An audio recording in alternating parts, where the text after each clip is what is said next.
I knew this was coming. There were warnings. Hello, everyone, and welcome into CrushTheStreet.com. I'm Kenneth Ameduri, and I was just livid this morning as I was scrolling down Bernie Sanders' Facebook feed, and just the things that he posts to rile people up is absolutely ludicrous.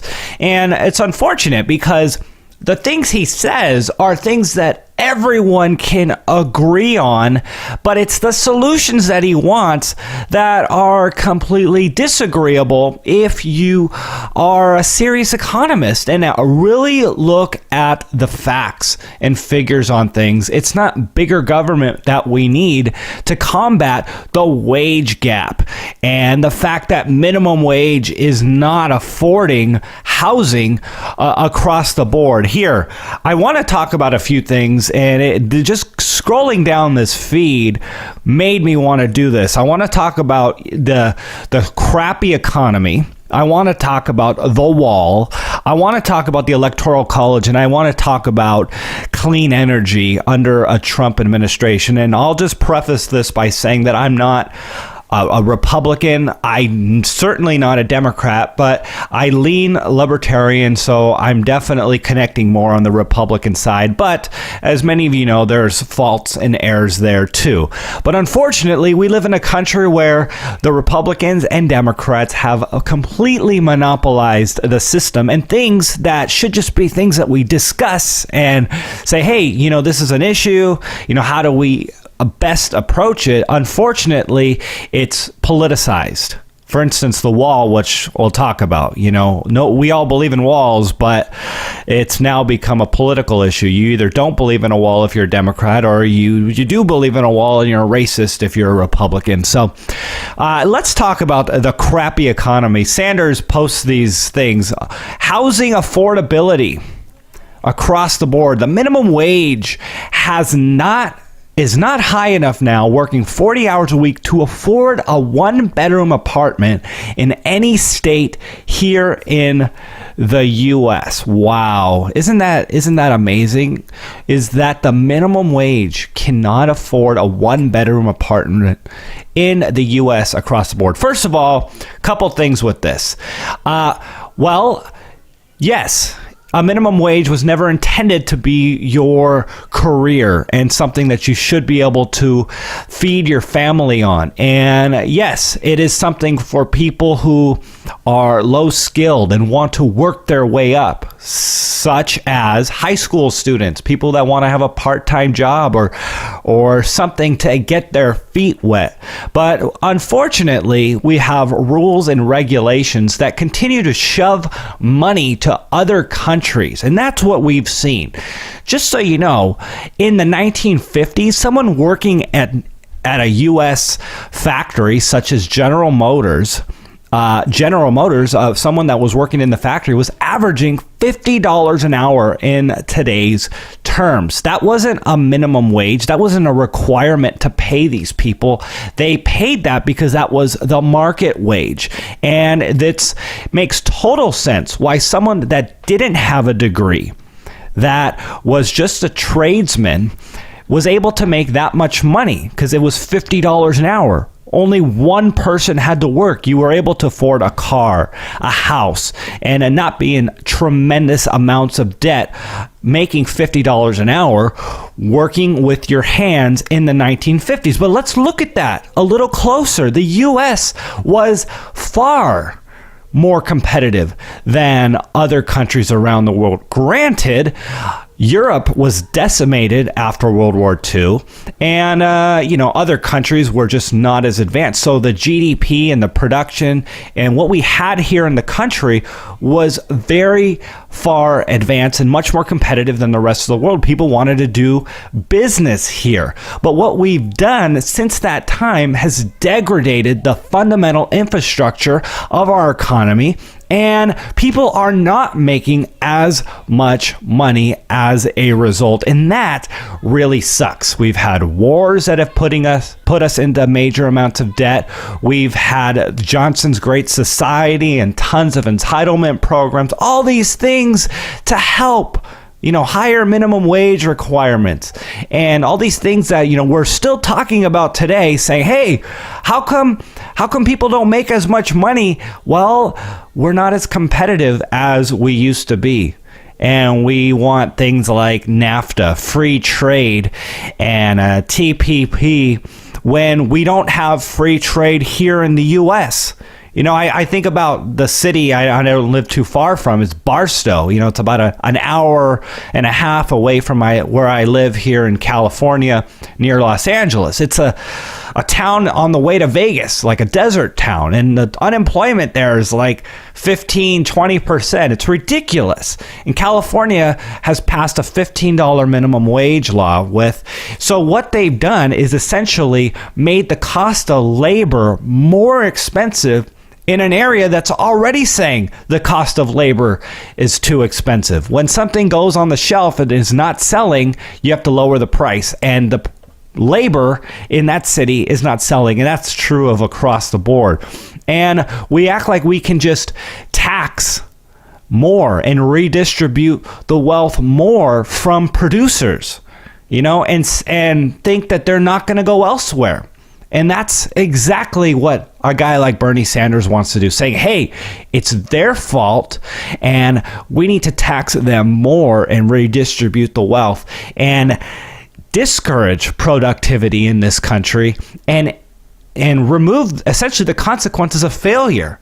I know we want people to have health care. We want people to have good wages. We want people to be able to afford a place to live. But your solution is to make our country less competitive and encourage the flow of capital to go elsewhere. And that is where I disagree with you, Mr. Sanders. And, he talks about the wealth, the income disparities here.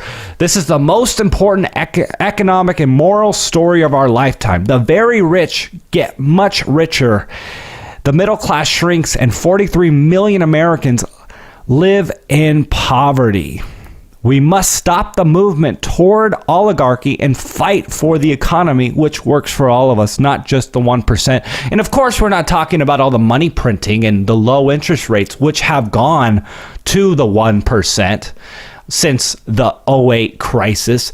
The response to the recession was, let's have low interest rates, let's print money. And guess what? Guess how the rich have gotten their money since the '08 crisis? Well, they own stocks and they own real estate. And what happened since the '08 crisis? Stocks have more than tripled and real estate has gone up back to bubble levels. In some areas, it's even past the '08 bubble crisis. And rich people own assets, so their net worths have gone straight to the roof. And guess what? Those types of gains are taxed at the long-term capital gains. I'm not against that. But yeah, they're going to be taxed at a lower rate when their assets that they've owned for more than a year go up.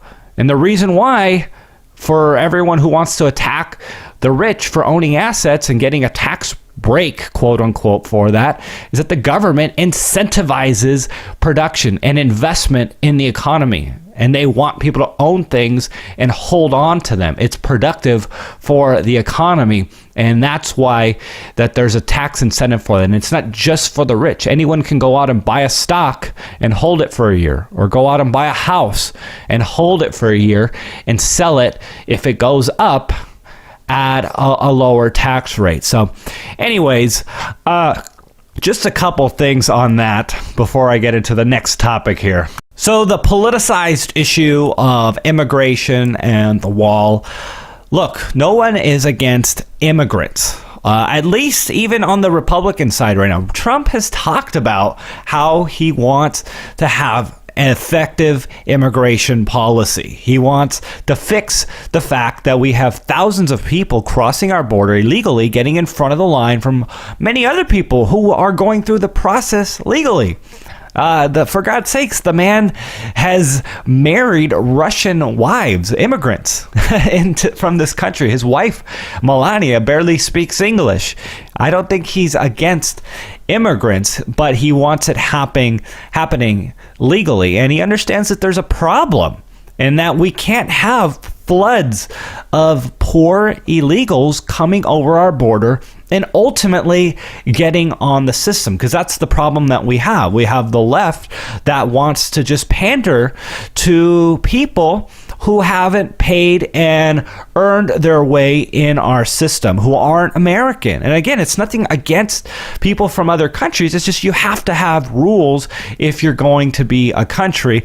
And in our system, we have a lot of handouts, and that's a problem. It's a magnet for many people who want to come here. Sure, there are other reasons. There's a better economic environment, and they can get a job here more easily and have a better life. All things that aren't bad on an individual level. And I don't blame people for wanting these things, but we have to control that. Imagine a bank that left its doors open at night and didn't lock the vault.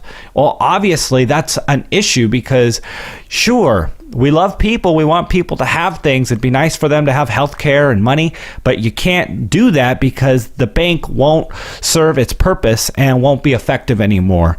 And the country is the same way. You can't just have a country that's producing and then being overran by people who are largely not producing, and that the scales ultimately tip and the system implodes. And that should be understood, but we've politicized this issue of the wall. Is the wall even going to work? Of course it's going to work. We believe in walls. We have walls at the White House. We have walls at our house. Most people listening to this live in some sort of house with a lock on their door. It's not a racist thing, and it's not the only thing that should be done. We have an issue in the labor market where illegals are working here. And we have an issue with illegals getting driver's licenses. Of course, that was politically expedient for the left because they've painted themselves as the party for minorities, and look how great we are, and then being able to go to colleges and receive grants and loans and all these different things that should be for Americans. But again, the left has been able to paint themselves as the party for minorities and buy many votes as a result of it. And as a result of that, we've had like 3 million. There was some reports going around the internet where 3 million illegals voted in our last election. And again, it just doesn't make sense. Like, if you were a company, you wouldn't have people voting and making decisions that don't have ownership in the company. But that's what they want. They want people that don't have an ownership in the country, are coming from a place that isn't as ideal, making decisions as to what is best for the future of this country and not just for them. And, you know, that is where people need to start waking up. And it's not against immigrants. Look, my wife has family that's from Mexico. She's half Mexican. I don't dislike Mexican people. My mom is from Argentina. I'm a Hispanic. She immigrated here. My mom speaks fluent Spanish. I speak Spanish. And it's not about hating people from the south of our border. I would advocate this for any country.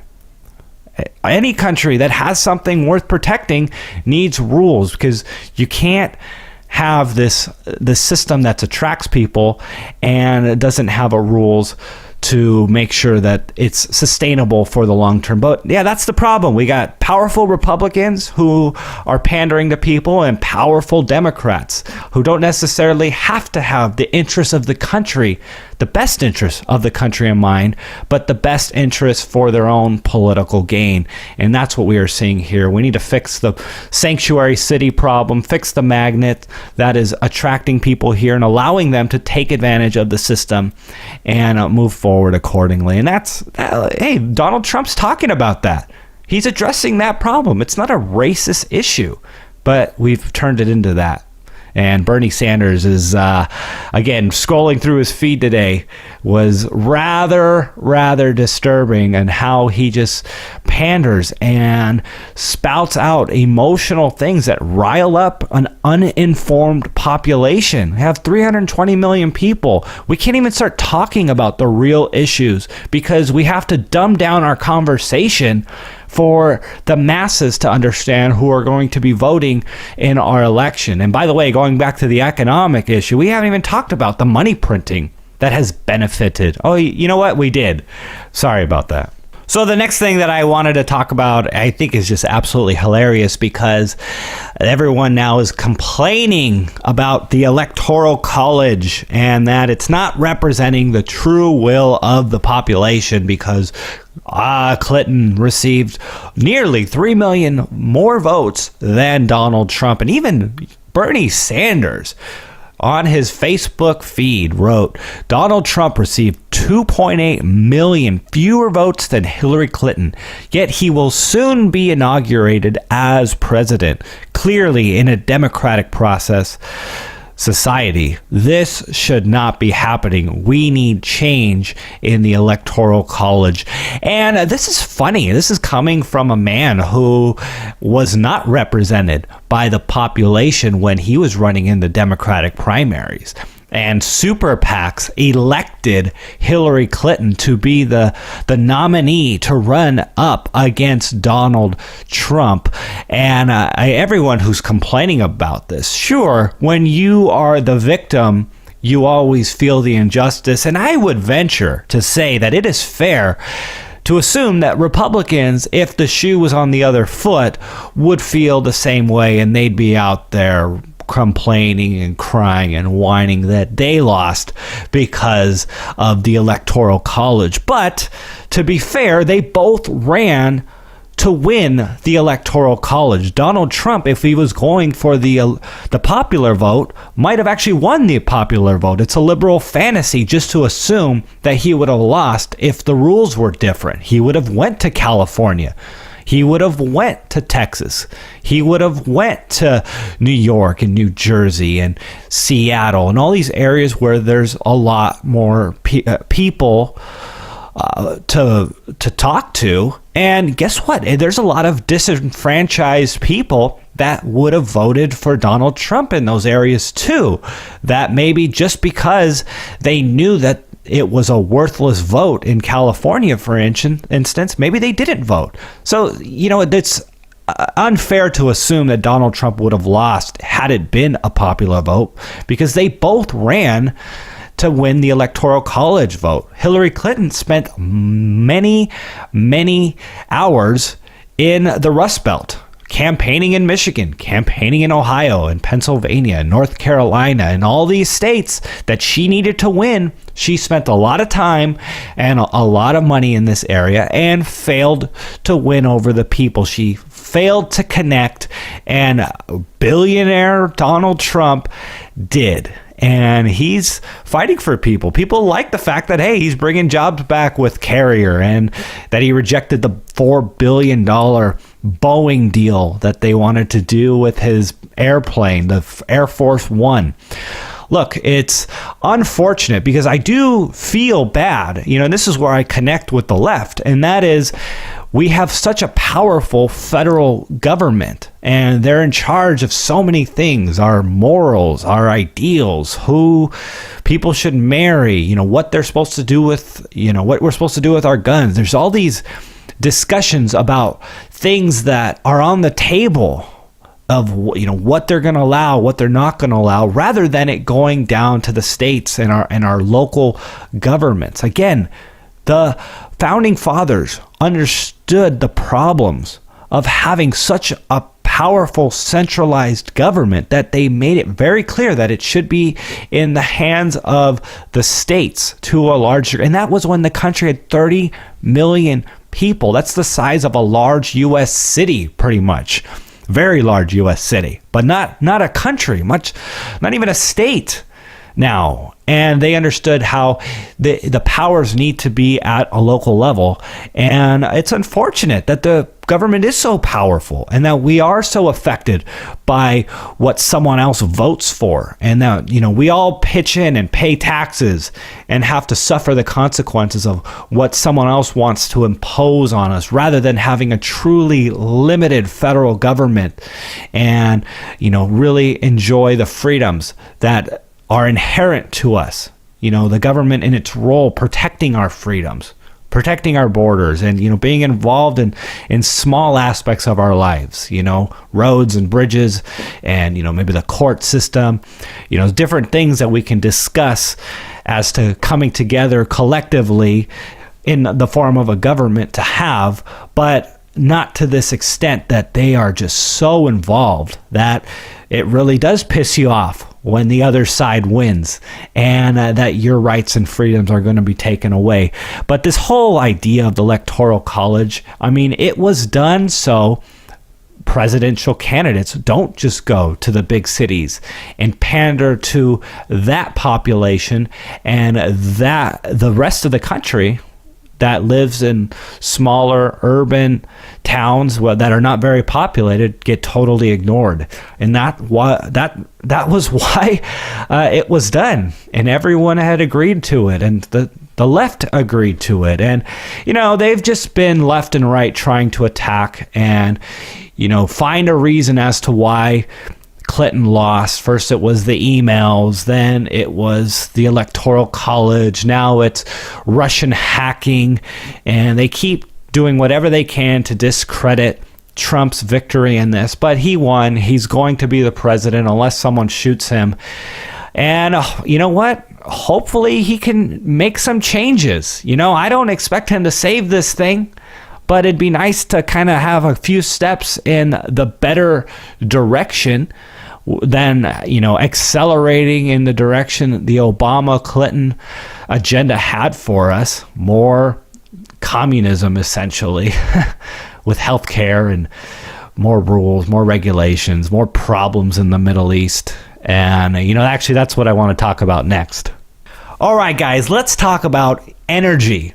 Donald Trump is the devil when it comes to global climate change and environmental policies. We're just going to see the earth heat up dramatically under a Donald Trump administration. That is, of course, what we are hearing from the left. U.S. Senator Bernie Sanders, while Trump and his pals are talking about a glowing future for the fossil fuel industry, the business community knows better. Wind and solar have grown seemingly unstoppable. Did you like how he tapped in, built some credibility there by talking about how the business community knows better? And it's this article he linked to. Wind and solar are crushing fossil fuels. It's this Bloomberg article. And guess what? I agree. Wind and solar and these other renewable sources of energy, the market is liking that. It's becoming more efficient, more effective. But there's this fallacy that Donald Trump and his administration are going to crush these industries and not allow them to move forward. Now, there's no doubt that Trump ran his campaign on jobs. The EPA has killed thousands of jobs by higher taxes and higher fees on different things that they felt was harmful, with more carbon going into the air. And Trump wants to open up offshore drilling. He wants the coal miners and the miners to go back to work. All things that would help make our country more energy efficient. Because if you haven't heard, we're fighting wars in the Middle East that are costing trillions of dollars, largely boiling down to oil and the petrodollar. And of course, we can't even start having the conversation of the U.S. funding ISIS and how it's the Obama administration that destabilized the Middle East, and that ISIS has ran wildly, grown violently, and how that has actually benefited the elites in power to keep the oil trade going in the way that is best for them Of course, you can't really have that conversation to the 320 million Americans because we got to dumb down our talk to very surface level discussions. But yeah, we're fighting wars in the Middle East that are costing trillions of dollars. So Donald Trump does want to become more energy independent. And that'll be great for jobs. That'll be great for the country. That'll be great for the country's wealth, which he does want to work on. And that doesn't mean, though, he's going to be anti-clean energy, anti-wind, anti-solar, anti-geothermal, and hydro, and batteries, biofuels. You know, he appointed Governor Rick Perry, who led the infrastructure in Texas for wind power. Texas is by far the largest producer of wind power in the U.S. I don't know what the statistic would be globally, but I know in the U.S. they're by far producing tons of wind power. And guess what? Energy prices in Texas, by the way, are very cheap compared to where I live in California. I spend a great deal of time in Texas, and I know the prices there for energy are very, very affordable.